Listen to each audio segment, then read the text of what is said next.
You spent years wondering if you were going crazy. Years hearing that you were too sensitive, too dramatic, that you were making things up. But something changed, didn't it? Suddenly, you can see with crystal clarity who this person really is. And now you know the universe has finally decided to act.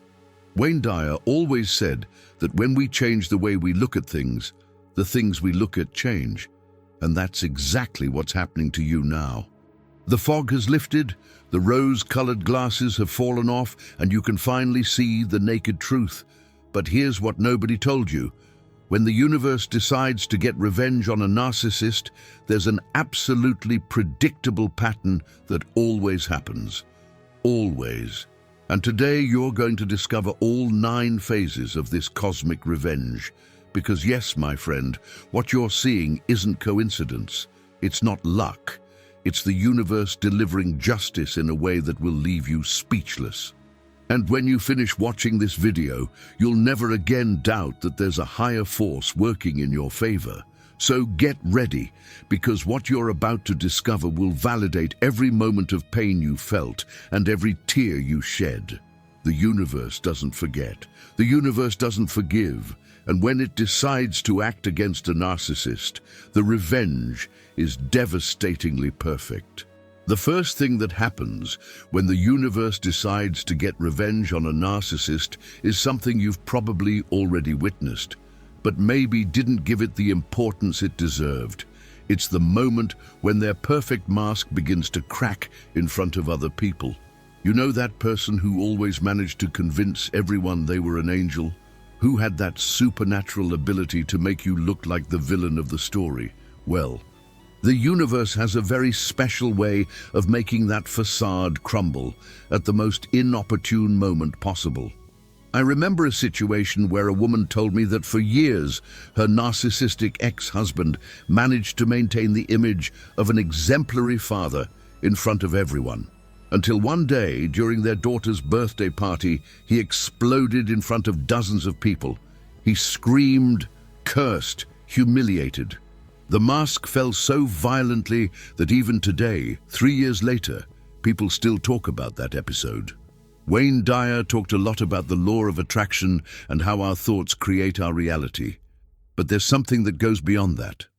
When a person lives a lie for so long, the universe itself takes care of exposing the truth. It's as if the accumulated negative energy exploded like a pressure cooker. The narcissist begins to make mistakes they never made before. They say what they shouldn't at the wrong time, to the wrong person. They get caught in obvious lies. The smooth talk that always saved them simply stops working. And the most incredible part? They can't understand what's happening. They become desperate trying to control the damage, but the more they try, the deeper they sink. It's like watching someone trying to put out a fire with gasoline. The question that won't go away is, have you already witnessed this moment of the mask cracking? I'm sure you have. And now you're beginning to understand that it wasn't coincidence. Comment below what city you're watching from. I want to know where my warriors are who recognize the signs. But this is just the first of the 9 universe's revenges. The second one will impress you even more, because it's when the second revenge of the universe is devastatingly elegant, magnetic isolation. It's when people simply start moving away from the narcissist without even fully understanding why. Have you ever noticed how some people have an energy that naturally attracts others, while others seem to repel? Wayne Dyer always emphasized that we are energetic beings first, and everything else after. And when a narcissist is being processed by the universe, their energetic frequency becomes literally toxic. It's fascinating to observe this process. People who used to love being in the narcissist's presence start making excuses not to show up to events.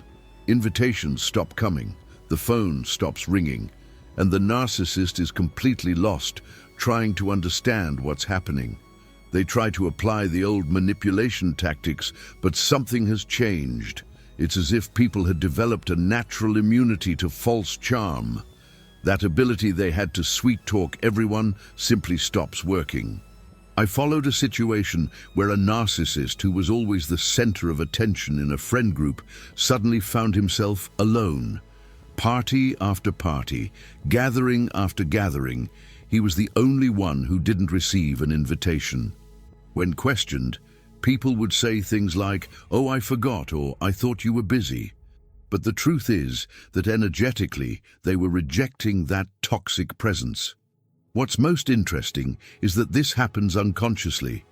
People don't get together to decide to ostracize the narcissist. They simply start feeling that something isn't right in his presence. It's as if an internal alarm went off every time he appeared. Wayne Dyer said that when we raise our vibration, we automatically distance ourselves from what vibrates at lower frequencies. And that's exactly what happens. The people around the narcissist, even without fully understanding, begin to vibrate at a frequency that no longer matches his. The narcissist, accustomed to being flattered and admired, suddenly finds himself facing something he never faced before: genuine indifference. And there's nothing that hurts a narcissist's ego more than being ignored. They try to regain attention with increasingly desperate tactics, but this only accelerates the isolation process. It's like watching someone trying to hold sand with their hands. The tighter they squeeze, the more escapes through their fingers.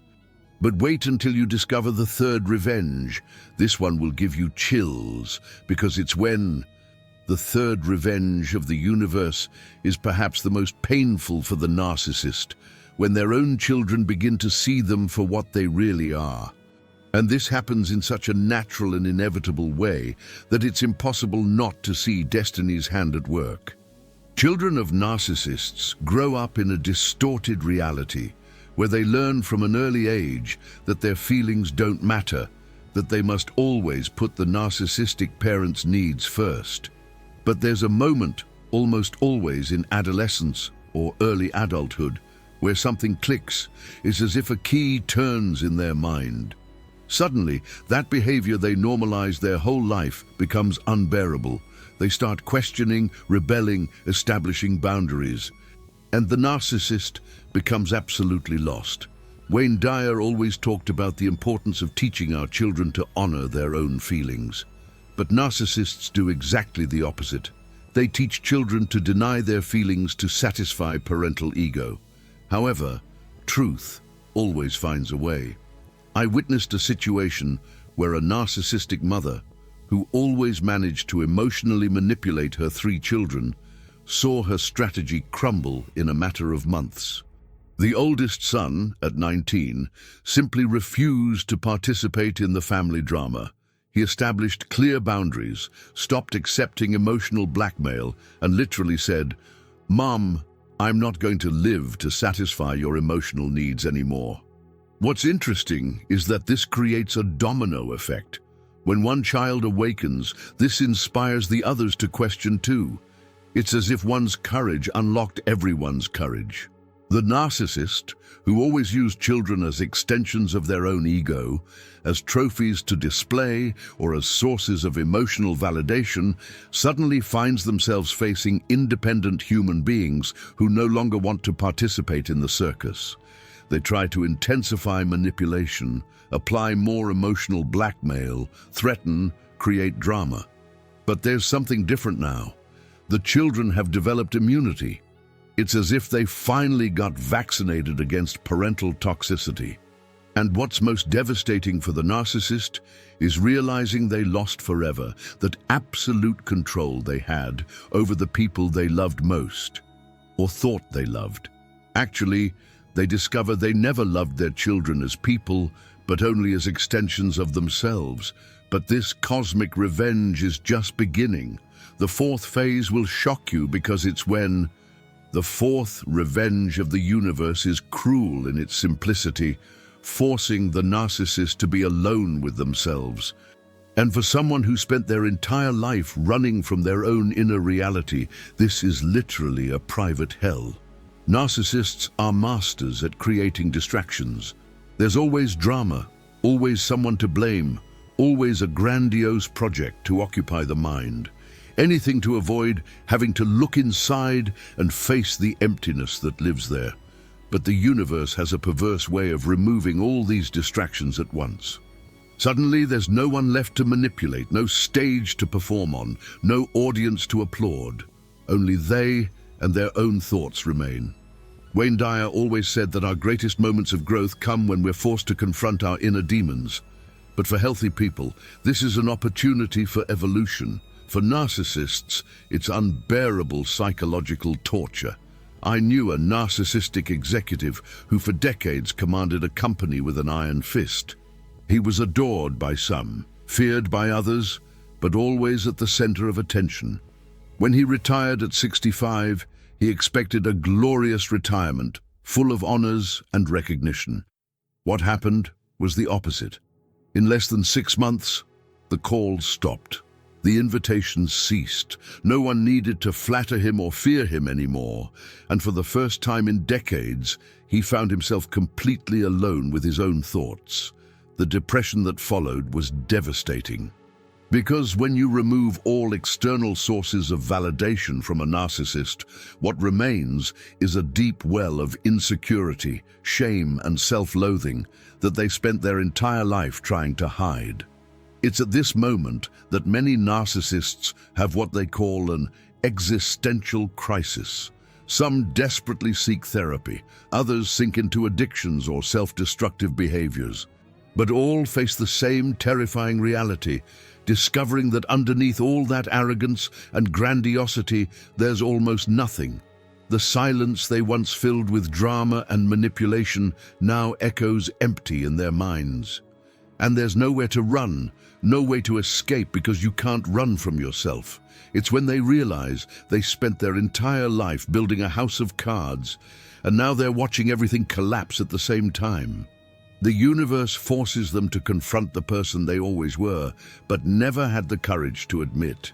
But the fifth revenge is even more devastating because it directly attacks. The fifth revenge of the universe is when all the narcissist's emotional manipulation tactics simply stop working. It's as if people developed collective immunity against the emotional poison they distill. You know these tactics well, don't you?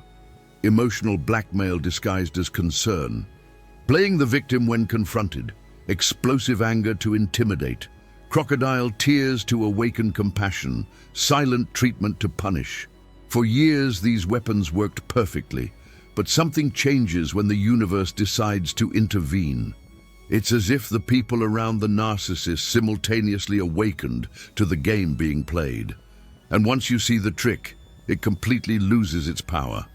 Wayne Dyer used to say that when we change our internal perception, our external reality automatically transforms. And that's exactly what happens with people around the narcissist. They begin to see the manipulations for what they really are, desperate attempts at control.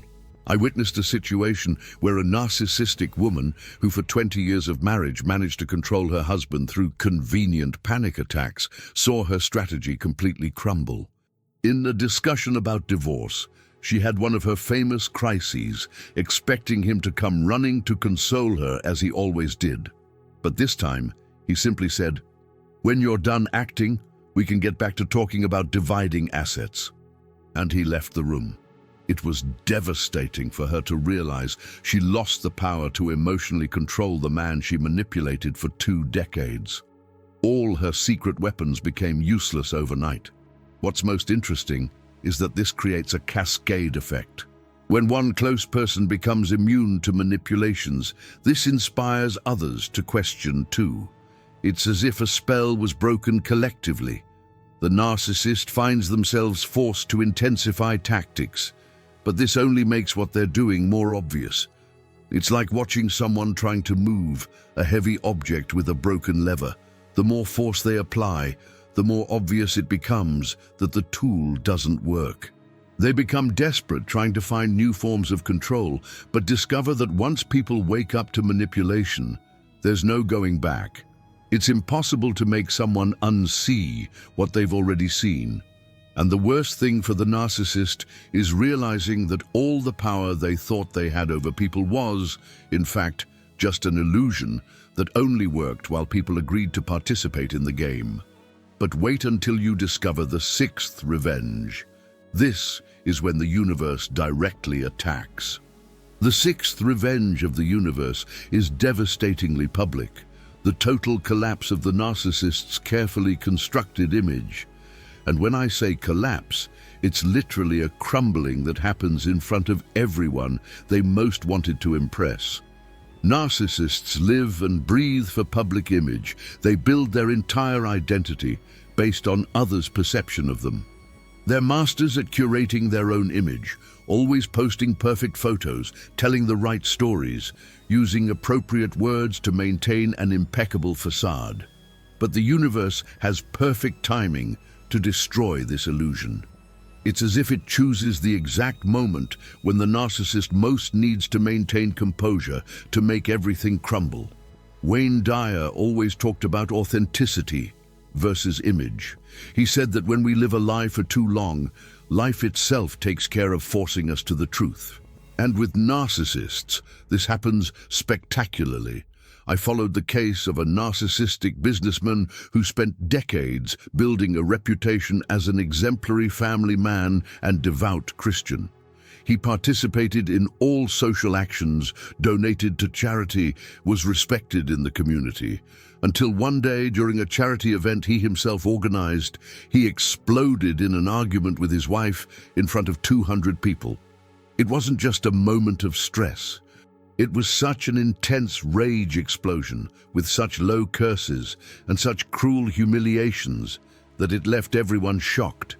In 10 minutes, he destroyed 20 years of image building.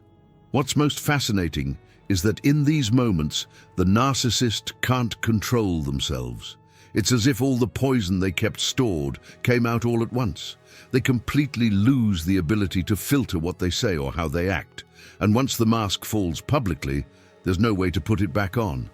People are left with that image burned in their memory. Comments like, "I never imagined he was like that," or "I always thought there was something strange about him," begin to circulate.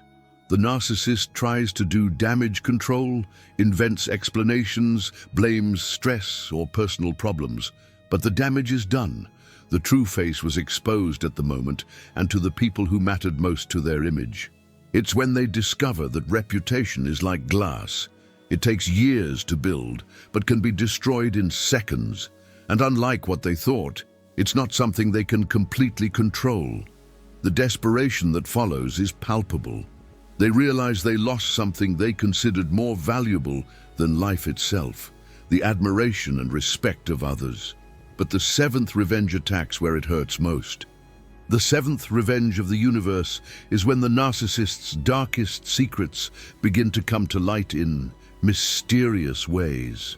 Those skeletons they swore they'd take to the grave simply find a way to escape the closet. Narcissists are collectors of secrets. They not only keep their own, but also collect others to use as weapons when necessary. They build empires of lies and half-truths, always believing they're too smart to get caught. But there's something about energy that Wayne Dyer always emphasized. Truth has its own vibration, and it always finds a way to manifest. No matter how much we try to bury or hide something, the energy of truth is like water. It always finds a crack to escape through. I knew a narcissistic woman who for years maintained an extramarital affair in absolute secrecy. She was extremely careful, used secret phones, created perfect alibis. She was certain she would never be discovered. But then the coincidences started happening. One day, her husband needed to use her car and found a hotel receipt on a date when she said she was visiting her mother. On another occasion, an acquaintance commented seeing her at a restaurant with a man who wasn't her husband. Small clues that accumulated like pieces of a puzzle. What's most interesting is that these leaks always happen at the most inopportune moments. It's as if the universe chooses perfect timing for maximum impact.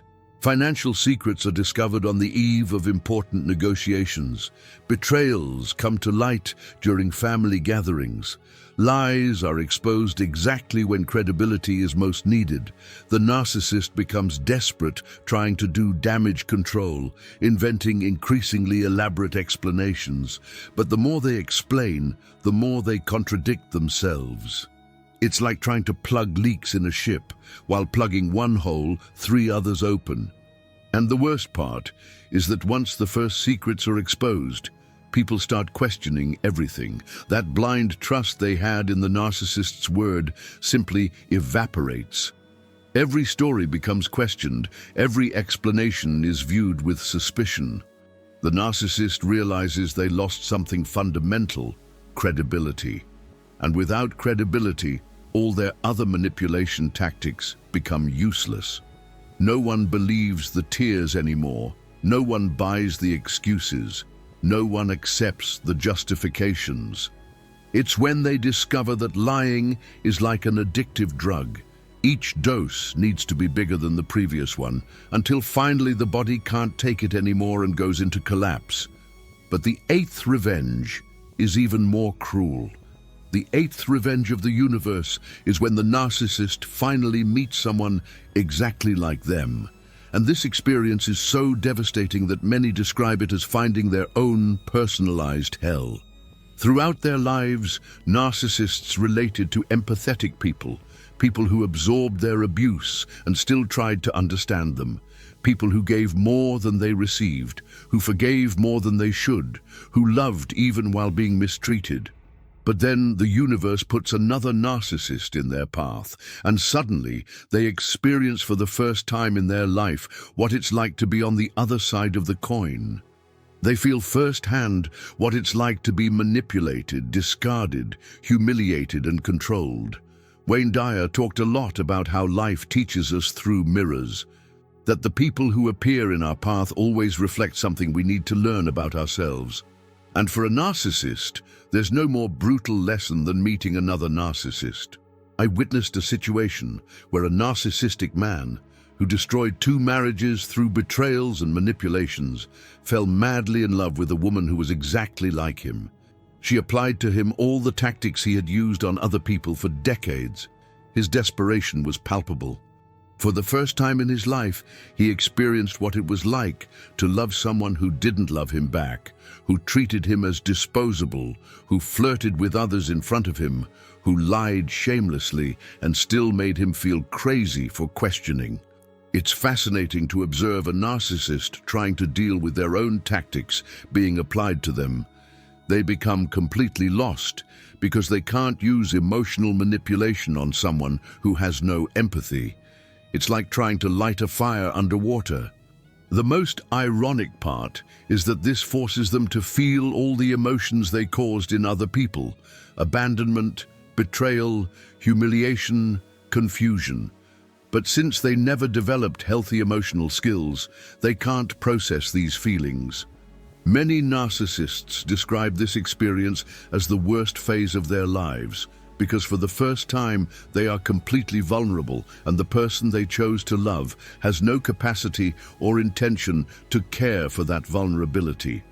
It's when they finally understand what Wayne Dyer meant when he talked about when we change our way of looking at things, the things we look at change. They are forced to see their own behaviors reflected back, and they don't like what they see at all. But there's still the 9th and most devastating revenge of the universe. The 9th and final revenge of the universe is the most devastating of all. The moment when the narcissist finally realizes they built an entire life based on a lie, and now they don't know who they really are anymore. After all the other cosmic revenges, the mask falling, the isolation, the children's rejection, the forced solitude, the failure of manipulations, the image collapse, the exposure of secrets, and the encounter with another narcissist, only one naked reality remains. They never developed a real identity. Wayne Dyer always said that our greatest fear isn't being inadequate, but rather discovering that we are powerful beyond our imagination. For narcissists, it's the opposite. The greatest fear is discovering that underneath all that grandiosity, there's almost nothing. It's the moment of absolute truth. When all masks fall, all games stop working, all distractions are exhausted, and they are forced to look inside and confront the existential emptiness that was always there. Many narcissists describe this phase as a living death, because they realize that the person they thought they were never really existed. It was just an elaborate construction to hide the wounded child who never learned to genuinely love themselves. Some use this crisis as an opportunity to finally seek real help and begin the long path of healing. Others sink even deeper into denial and self-destruction, but all face the same terrifying question: who am I when I'm not trying to impress anyone? The universe, in its infinite wisdom, forces this confrontation because it's the only way to break the cycle. Only when you lose everything you thought you were can you discover who you really are. And for you who watched until here, who recognized these patterns, who lived firsthand what it's like to deal with a narcissist, know that the universe is also working in your favor. Every pain you felt, every tear you shed, every sleepless night questioning your sanity, all of this is being transformed into wisdom, strength, and freedom. The narcissist may have taken a lot from you, but they can never take one thing: your capacity to heal, grow, and become an even better version of who you always were. If this video touched your heart, subscribe to the channel and share in the comments which of these 9 revenges you've already witnessed. Your story can help another person understand they're not alone in this journey.